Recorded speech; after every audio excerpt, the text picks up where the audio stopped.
get any benefit out of it whatsoever. I just want to add one thing. Please. I was going to ask that as my question. I went to a Cuban talk recently, and the lady said how often Cuba was occupied by the United States. Haiti actually is occupied right now, and it's occupied by the UN now. It's not American Marines like it usually is, or the history. It's occupied by the UN peacekeeping forces, and I understand there's a big movement trying to get those people out because they want to have control of their own destiny, but they're unsuccessful. The UN refused to move. That's great. I'm glad you mentioned it because that wasn't something I was planning on talking about, but I'm happy to mention it briefly. So the UN Peacekeeping Force is known by the acronym MINUSTA. It came in there for a number of reasons. One of the things that is most contentious about what the UN has done in Haiti is they went into some of the toughest slums of Port-au-Prince, areas that were really controlled by gangs and had lots of murders and all that sort of thing. And they either cleaned up and got rid of the gangs, or they murdered a bunch of civilians, or both, depending on your view of what they did. And it's contentious to this day. And so, people remember, okay, you don't have gangs controlling parts of the city in awful ways that they did before, but now you have this peacekeeping force that's their one good accomplishment that they're remembered for is at least ending this sort of this widespread gang warfare there. But now they're recognized for their even larger contribution to something in Haiti, which is introducing cholera accidentally due to negligence of testing their soldiers. So soldiers from Nepal, the waste from their plant went right into a river, and now, as you know, there's cholera in Haiti, and when there never was before, ever actually, it turns out. And so yeah, a lot of people, understandably, are sick of the UN. They want them out. I think there's a lot of internal politics involved, but to some UN member states, it's sort of a bargaining chip that they do this, that they have their peacekeepers there. I think there's a lot of internal UN kind of reason for wanting to have them there, maybe even more than necessary. And then Haiti's political leaders want them there, as much as they might say things against MINUSTA. Martelly, the president, other people, the history does have a Haiti of coups and that sort of thing, and there's this sense that at least having the UN around in a peacekeeping capacity would be important. If you're the president of Haiti, you might want some kind of safety net like that. But I'd love to hear anyone else's thoughts on that. It's kind of a long-standing issue. The peacekeeping mission has been there how many years now? Like a decade, I think. It's been quite some time. From El Salvador, one heard similar mining complaints. Gold was good, but the dirty waters, that's what we know. A funny story about the UN. People call them by a nickname that translates from Creole to goat stealers, because there's some incident apparently that happened when some UN troops were accused of stealing someone's goats, and so people jokingly bah at UN cars passing by and make fun of them and call them goat stealers and say that. What's that in Creole? Cabrit, vole cabrit. Yeah. So. Anyway, so thanks for entertaining me on this mining issue. We can come back to this, other things. I might skip ahead of a couple things because I definitely want to be able to get to the Dominican Republic too. But I want to talk about tourism in Haiti. So if you've been following the news in recent years, one of the other major sectors that Haiti's leaders are saying this is going to help bring us into another decade of development and improve things is tourism. Again, they look at the Dominican Republic, which I believe is the #1 tourist destination in terms of visitors in the Caribbean, and one of the maybe the 3rd or 4th in Latin America. So a very big tourism destination, and say why can't we? We should have that too. We have great beaches, we have great interior. Haiti's a beautiful place, and so. What they're doing is, what a government does in that sort of situation, it says, okay, we don't have infrastructure, so tourism companies aren't going to come here if we don't have roads to get their tourists to their hotels and things like that. So there's lots of projects going on. And I've written a little bit recently about, some of the land issues that are actually plaguing tourism in Haiti. I think so. A couple of islands outside of Haiti are, the government is spending all this money to build an airport, to build roads, and that sort of thing. And unfortunately, it just ends up displacing a lot of people who have been living there forever. But it comes down to so much of Haiti's future development, I think, rests on this question of land. Who owns the land, who gets to access the land, who gets to rent the land, because you have an island of people that's supposed to, it's called Ilavash, is this island on the, let me point to it actually. Yeah, you can kind of see it. It would be right here. It's this island, has for a long time it's had 2 resorts, and now Haiti's government wants to turn it into a full-blown tourist destination, building an airport so people can fly there right from Port-au-Prince. But there's been people living on it forever. It's technically probably land of the state, because according to the Constitution, any islands off of Haiti belong to the government, essentially. But people have been living on there forever, and some people were invited to move there by a past dictator of Haiti to depopulate other areas. So it's this, people say to me, okay, I've been paying taxes on this land forever, and now Haiti's government is coming in, building the airport, building things, displacing people. And it's not just a matter of, here's more people who are vulnerable to tourism. Things have gotten so heated on Île Vache due to public protests about this, people who are getting kicked off their land, that now it seems like investors are actually shying away from the whole project. So people that said, yeah, we might consider building a hotel there, don't seem to be anywhere to be found anymore. Investors have backed away because Haiti's leaders announced this, went forward with a $260 million project without thinking through the land implications of that, and the people who are living on that land, who might not have titles to it, but that aren't going to be happy if you kick them off the only land they have. So anyways, I was there in December, did a few stories recently about that, but it really exemplifies how, I could talk for any industry, mining of course, you can talk about how land issues are plaguing development, but especially in tourism, that's huge. The other island up here, a cruise ship company wants to open a destination there, and it turns out this guy in Texas probably owns the land where they want to open it, because one of the dictators of Haiti, Papadoc Duvalier, Jean-Francois Duvalier, gave away that land to some guy in Texas 60 years ago, right? So you have all these kind of historical reasons that historical, perhaps abuses of power that are now plaguing the present. Haiti has a really fascinating land history, right? At the time of independence, 1804, Haiti is officially independent.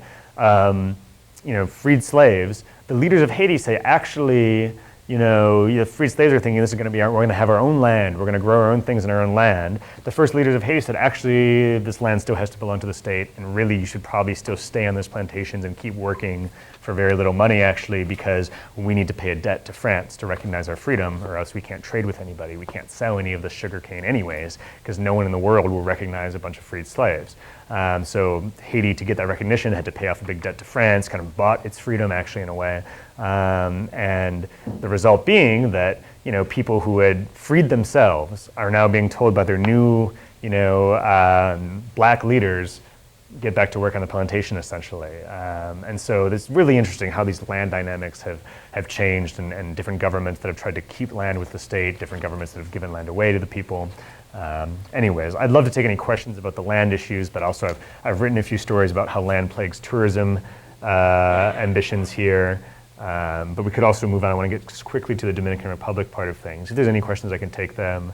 But let me just see if we can skip ahead. Okay, just to conclude with some Haiti stuff. People ask me, why isn't Haiti, a better place after all the aid that was sent after the earthquake, right? One of the most common questions I hear about Haiti. Why didn't all this money work? There was so much money, $10 billion pledged, now 6 point something of it dispersed. That's a lot of money spent on trying to make a very small country better after the earthquake, right? And so why hasn't that worked?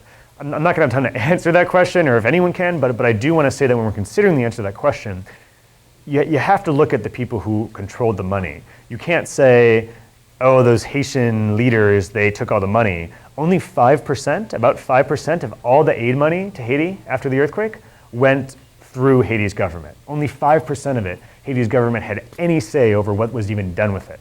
So if you're going to look at who's to blame for the fact that Haiti hasn't progressed as much with this money as it maybe could have, you have to look for the people who controlled it, which were largely American and other contractors, right? Contractors who get money from USAID to build projects. The vast majority, if any of all the groups that received money of this aid money, contractors, mostly from the Washington, D.C. area, were the main ones. So I've written a lot on the importance of or the failures of aid agencies, of donors to focus on local procurement of items, focus on local businesses, local organizations in terms of the reconstruction. But the fact is, a lot of money that was going into Haiti never made it there. It made it into the salaries and security apparatus and everything of these contractors.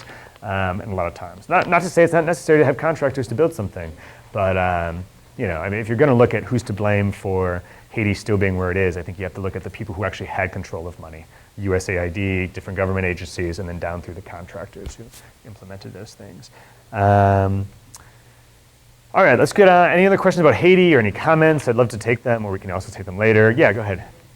Just as an observation about the tourism, in addition to the land issue, going forward, Haiti might face some serious competition from both Cuba and Puerto Rico. There's been a lot of discussion in Puerto Rico about recouping its losses in tourism, which it has had over the years. And I think this will be particularly acute given the fact that Cuba's coming into the picture. I'll be really interested to see what happens. You know, when Cuba, when Americans could no longer travel to Cuba, they started going to Haiti. I met this Wisconsin couple. They're like in their 80s. I read a story about them who had been vacationing for decades, you know, in Haiti, and this was common. You know, people went to Haiti. It was a cheap place to vacation after Cuba was no longer an option, and you know, so people remember, you know, grand days of, you know, the couple fancy hotels Haiti had. Graham Greene's book takes place largely at one famous old hotel that still exists in Haiti, the Comedians is the name of this famous book. And you know, it was a tourism destination. So it'll be interesting to see what happens now with Cuba potentially being another American tourism destination in the future, possibly. I'm sure many of you know more about those possibilities than me. But it'll be very interesting to see what happens. And I don't know at all anything about the Puerto Rican tourism market, but I'd be curious to learn more about that. Apparently they lost ground to the Dominican Republic as far as tourism is concerned. Yeah. Huh. Well, speaking of the Dominican Republic then, we can also talk a little bit about tourism because, yeah, the Dominican Republic, you know, the main industries, you know, economically it's night and day. It really is kind of night and day between Haiti and the DR in terms of the national economy, right? The Dominican Republic has now mining. It's had manufacturing for a long time, lots of textiles. It has, you know, fairly robust agriculture. And then remittances from Dominicans who live abroad are either the first or second largest source of GDP, of like money moving that exists in the DR is actually remittances from Dominicans who live abroad. The other one is tourism. And so, you know, again, you can imagine why Haitians look at the DR as an example of, you know, why can't we do the same sort of thing? And you know, maybe they can, we'll see. But what I want to talk about in the Dominican Republic is something a little pretty different, which is race, actually, and national identity. So when I studied abroad in the Dominican Republic, this was 2007, I was a sophomore here. When I was studying, I was doing research on Dominican-Haitian relations. I lived with a couple of Dominican families, and you know, I couldn't help but noticing there's different ways in which my family members would refer to, you know, Haitians or dark-skinned Dominicans, so many different interesting names for skin color and that sort of thing. So I was very fascinated by all of this. Started to realize that there were a lot of misconceptions about Haiti, certainly after I visited Haiti for the first time and came back to the DR, and naturally I realized there were a lot of misconceptions that many Dominicans had about Haitians in Haiti, and so I ended up studying what academics kind of refer to as anti-haitianismo, like anti-Haitianism, this sort of phenomenon that has existed in some capacity for many years now in the Dominican Republic. So how did this happen? So first of all, I assume some people know, certainly the ones from the island will know this, but it surprises people that the Dominican Republic didn't get its independence from Spain. The Dominican Republic won its independence from Haiti, right? I mean, Haiti, after becoming independent, invaded and took over the whole island for about 22 years. And at the end of that, the Dominican Republic leaders, you know, threw off Haitian, you could argue Haitian colonialism in a way. So there's this strong, you know, since the birth of the nation, this identity of we are not independent from Spain, we're independent from Haiti. Interestingly enough, the Dominican Republic essentially, upon getting that independence, in theory, kicking the Haitian military out, actually went to Spain, and this is the only case I know of this happening, went to Spain and said, actually, can you recolonize us? That's a little bit of an exaggeration, but there was a period of time where the Dominican Republic was again annexed to Spain because they were afraid Haiti would just kind of come invade again. It was a very weak state still. But you can imagine, freedom, independence of your nation, but being so concerned that Haiti might take you back that you actually are okay being a quasi-colony of Spain. So you have this from the very beginning. You have this identity of rejecting Haiti, rejecting things that are Haitian. There's a lot that happens, but we're going to skip ahead to one of the most famous incidents that kind of progressed this idea of being anti-Haitian, and that was under the dictator Trujillo, who dictated over the Dominican Republic from, 1930 or 31, one of the two, 30 to 61. And in 1937, famously, he orders the massacre of tens of thousands of Haitians, people who were working sugarcane, people who were working, it was largely in the border areas. And so he does this to define the border, which was slightly different at the time. He does this for lots of reasons, but Trujillo is a very Spanish-oriented man. He thinks of his country as Spanish, right? And really starts to define in lots of ways, but including physically, killing Haitians, this identity of the Dominican Republic being aligned with Spain still, being more civilized as a European nation, and in contrast to Haitians, which he associated with backwards and African. Interestingly enough, one of Trujillo's grandparents was Haitian, but he definitely didn't advertise that. So yeah, that's a major event, right? And that's something that people on the island remember to this day. People are aware of this massacre on both sides of the island. The river is named after the massacre, the river that divides makes up part of the border. But after Trujillo, we have this man, a series of people who are very, very anti-Haitian who come to power. One is named Balaguer, a prolific author, writes lots of books about this sort of subject of being anti-Haitian, writing about Haitians and Africans being backwards, less intelligent. All these things continue until at least 2007. And the reason I say that is that when I was there in 2007, I was studying whether or not and to what extent anti-Haitian prejudice originates in schools, in high schools, or earlier in the Dominican Republic. So I did little tests of 100-something high school students, seniors graduating, basic questions about, factual questions about who, Dominicans are descendants of what? Europeans, Africans, Haitians are descendants of A, Europeans, B, Africans. And just trying to understand if people understand in the Dominican Republic that they're descendants of Africans, and then kind of the history there.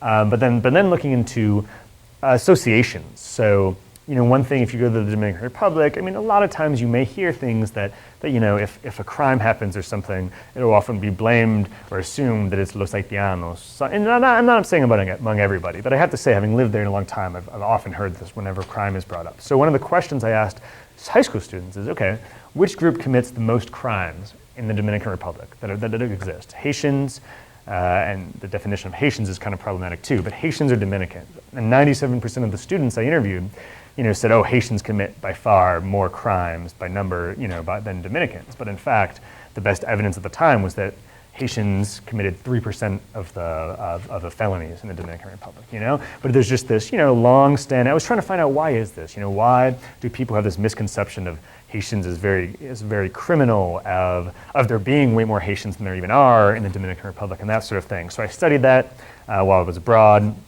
followed up with that when I came back to Madison a little bit.